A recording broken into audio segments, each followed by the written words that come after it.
this video, I'm going to be taking out that archway, and we're going to do it right now. In preparation of my kitchen remodel, I've been doing some work over here in my hallway.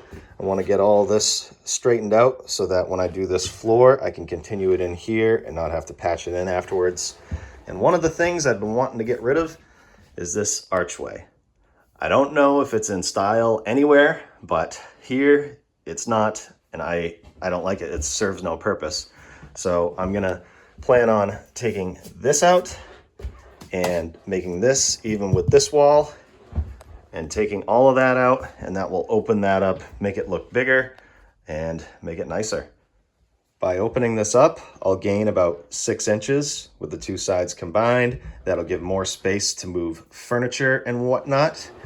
And right here, I'm gonna continue this wall over, and I'm making a closet right here, along with a closet on the other side. But today, my task is to get rid of this thing. And I know that this is not load bearing at all. But if you didn't know how to check if a wall is load bearing, I did make a separate video on that, and I'll leave that in the link in the description. But I'll give you a quick rundown of why by going in the attic and showing you. Up in the attic here, you can see that my joists, my ceiling joists or my attic floor joists, run this way. So a load bearing wall would run this way underneath, kind of like this. And the one that I put in there, I put it this way to carry the load of these joists. The archway is right here. So this right here is the top plate of the kitchen wall, and the archway is right in between these two pieces of strapping. And it ends right there. And that is another load-bearing wall. And that right there is the soffit in my kitchen. So by looking at this, I can tell that this is not load-bearing. I can see this whole thing. If I take that out, nothing's gonna happen. The only thing that it's doing, it looks like, is tying these two pieces of strapping together better for the drywall. But that's no big deal. That can be fixed if it's loose. I think it's gonna be fine because you have these other pieces tying everything together. So, knowing that that's not a load-bearing wall, let's tear it out. Whenever I demo a wall like this, I like to take the wall covering off, whatever it might be, off each side and expose the framing. In this case, there's paneling and probably drywall behind there. So I'm gonna start on this side, take that stuff off. Start by taking this baseboard off.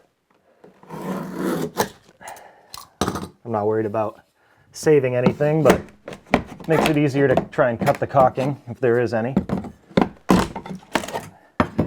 Ooh, the paneling is going to come off nice.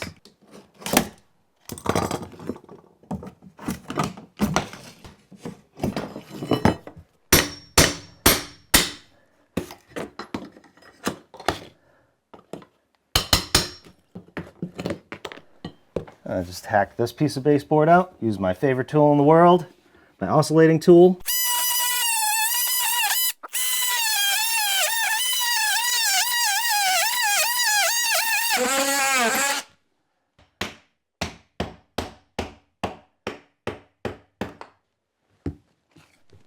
There used to be some wiring in this wall, but I don't think there is anymore. I can't remember, honestly, but we're gonna check it out. As I suspected, empty. Used to be a light right here, but I took that out. Okay, take this screw out. This is where I hung my shower caddy when I was doing the bathroom remodel. Oh, memories. Now we can take this paneling off. Again, I'm gonna cut along the sides here and the top with a knife. Pretty sure this drywall is gonna be covered anyways afterwards, but I don't know, it's good practice. Because if you don't do this and the caulking sticks to the paper on the drywall and you tear it out, a big piece of paper will rip right through the ceiling. So, just good to keep in mind.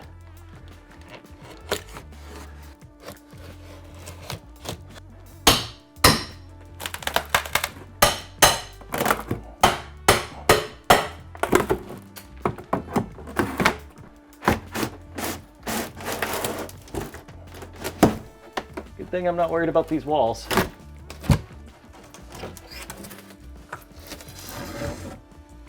we go. This drywall off.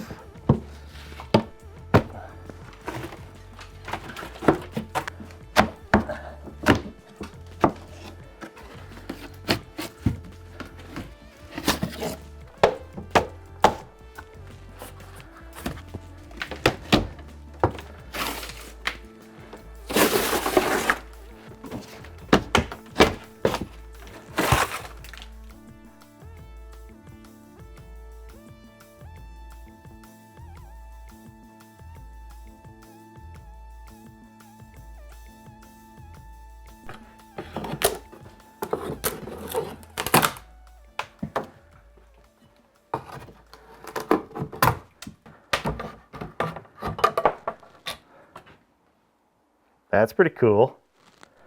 Okay, let's do the other side. All this crown obviously is going to be redone. It's going to continue into the hallway once the kitchen's all done.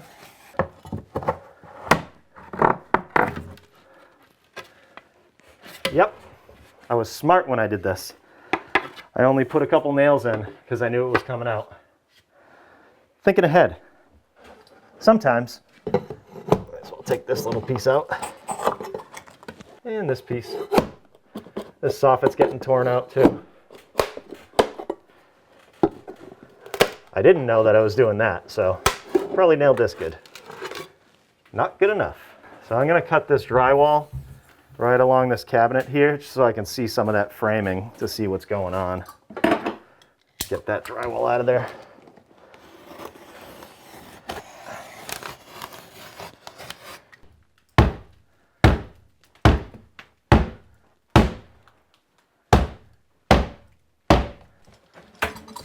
Almost forgot.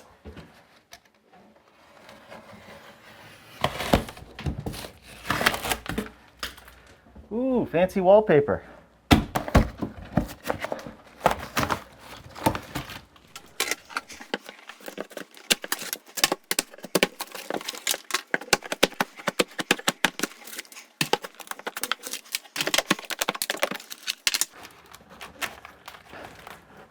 Ah, in the ear. Ah! I need to start wearing earplugs now?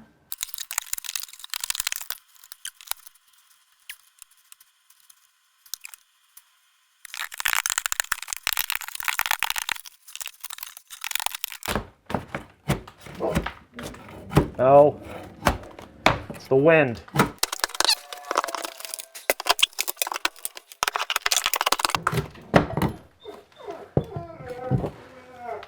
It's gonna be okay, Coda. I think I'm starting to understand what this was at one time. So it's always interesting and fun when you can piece together the history of your house. So what I'm thinking, all this stuff is brand new. Well, not brand new, but newer than this. I think this is the original framing. That 2x3 is newer, and I think that this used to be a doorway with a door, and I think it was a door to the bathroom. I know that the toilet used to be right here, and I think this wall used to be framed in all the way, and it didn't have the doorway like it did before I tore it out anyways. I would even venture to guess that this wall continued this way, and that staircase was not in that place. I think the staircase was right over there where that hardwood floor begins. So if I tear this open, I bet you I'll find that these studs are cut, and they just did what they could for the stairs. That's my guess. And then if you look over here, this is the original house where it ended. So if you look straight that way, pretty much where the refrigerator is, that's about the size of a tub. And I think the tub was right in here. So you had toilet, wall, tub, small bathroom, and then when they did the addition, this bathroom was the addition, they bumped this out and said, what can we do with this? And they added some framing here, some 2x4s, and just mud and taped over it to match up with the 1/2-inch drywall from the 2x3s. and made this archway. So pretty cool.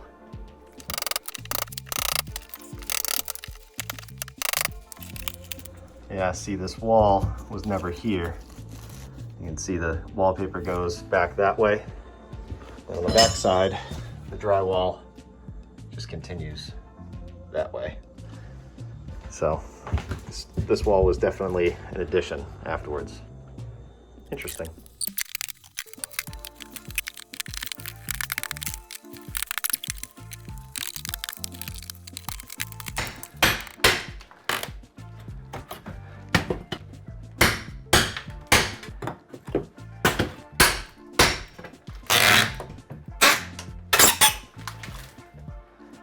That was the original height of the doorway.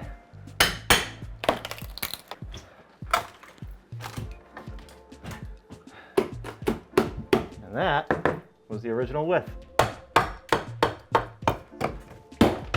Whoops.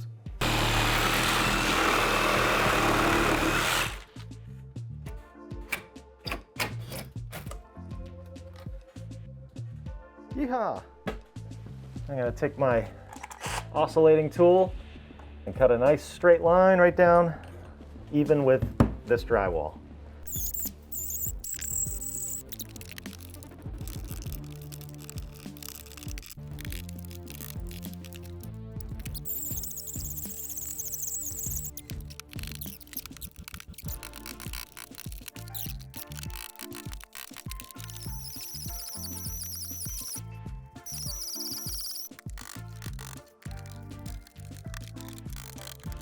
All right, I'm gonna cut these nails.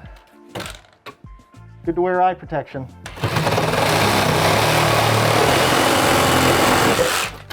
Whoa! Cool.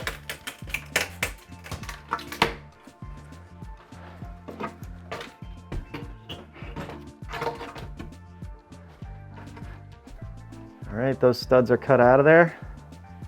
Looking like this on the back side. And I'm gonna clean this up. I'm gonna reuse it. And then I'm gonna clean all this up because this is a disaster.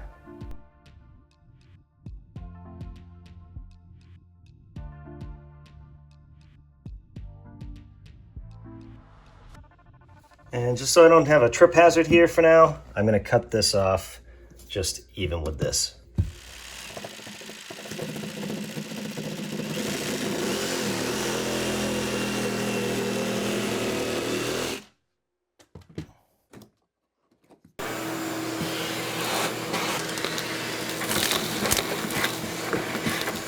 Well, I think that opens it up a little bit.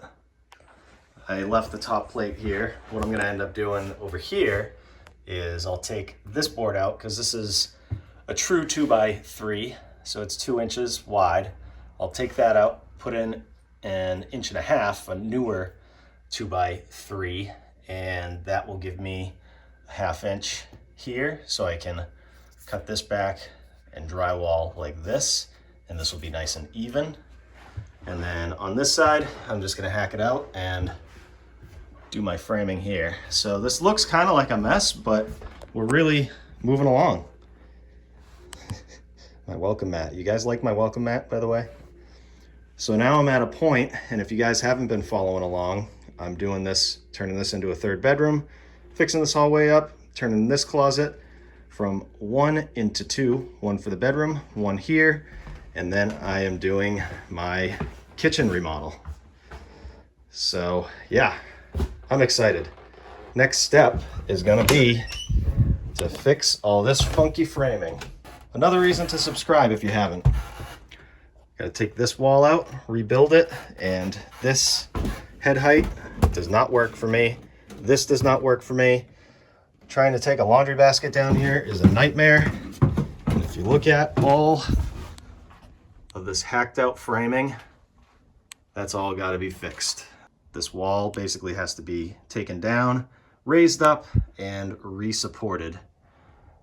So stay tuned for that. So it's a couple days later, and in taking this archway out, I have noticed something that I don't really like. Let's talk about it. Let's see if you can see what bothers me about this.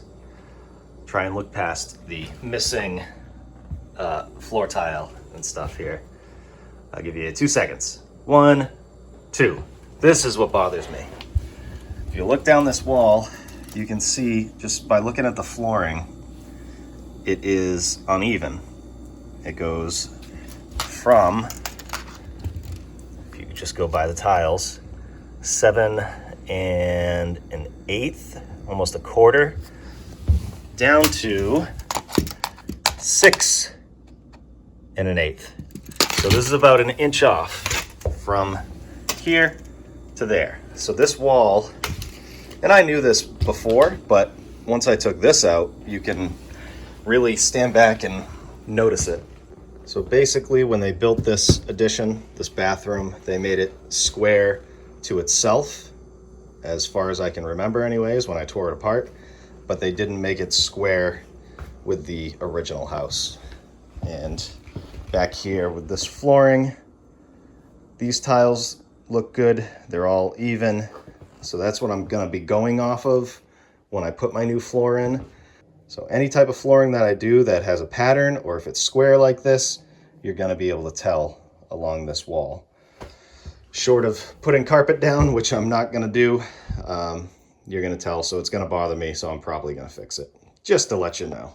I discovered that, which got me to measuring things and realizing something else.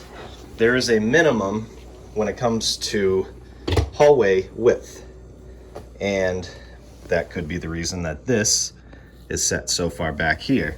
So I'm gonna have to do the same thing, or similar anyways, where I put the wall set back this way.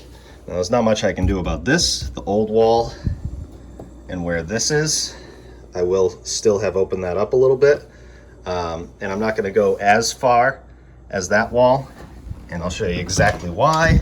I'm coming to the basement here. This is where that wall is, right here, and you can see it's just overhanging, and really there's nothing supporting it. But I can go to here, so I will pull that wall in to here, and I will still have my minimum hallway width. So that level is about where I'm gonna put this wall for that closet. So the minimum width for a hallway is 36 inches, which would be right here. And that's almost even with that, but almost does not count, because with this wall, if I am gonna bump it out, it's gonna be even less. So right here, I did a pilot hole for where the minimum is that I can put my framing and be safe with the 36 inches. And over here is the maximum, where I won't overhang that framing like this is down there. So as long as I put my framing in between here, I will be good. And I'll just have a little jog, which I don't really like. I would have rather, of course, my original plan to continue this straight across and make it look nice, but hey, things happen. Not the biggest deal in the world, but once you start opening stuff up, you start realizing things. I don't regret taking this out, because that arch is not gonna match the style of this kitchen and this house in general. But this is probably gonna bother me to the point where I'm gonna fix it. I will likely cut this drywall half on a stud right here, and then bump this out 1 inch, and then add a piece to whatever stud is here, and then have the drywall meet up here with this other piece, because I don't want to mess with the door, and then have the tape and mud do the rest and make that a little better. That's what I'm thinking. So that is an example of one reason why I don't like to rush into things. If I tore this out and started building that wall right away, I would have realized that I wouldn't have had that 36 inches clearance, which is the hallway minimum. So I'm glad that I discovered that. I didn't even think about it, but I'm happy that this archway is out of here. I think it opens it up. I think it's going to be a perfect addition to this kitchen remodel. If you want to see more videos like this, you can click hereish and check those videos out. And if you haven't subscribed yet, definitely consider it if you like this type of content. Thanks for watching. We'll see you on the next one.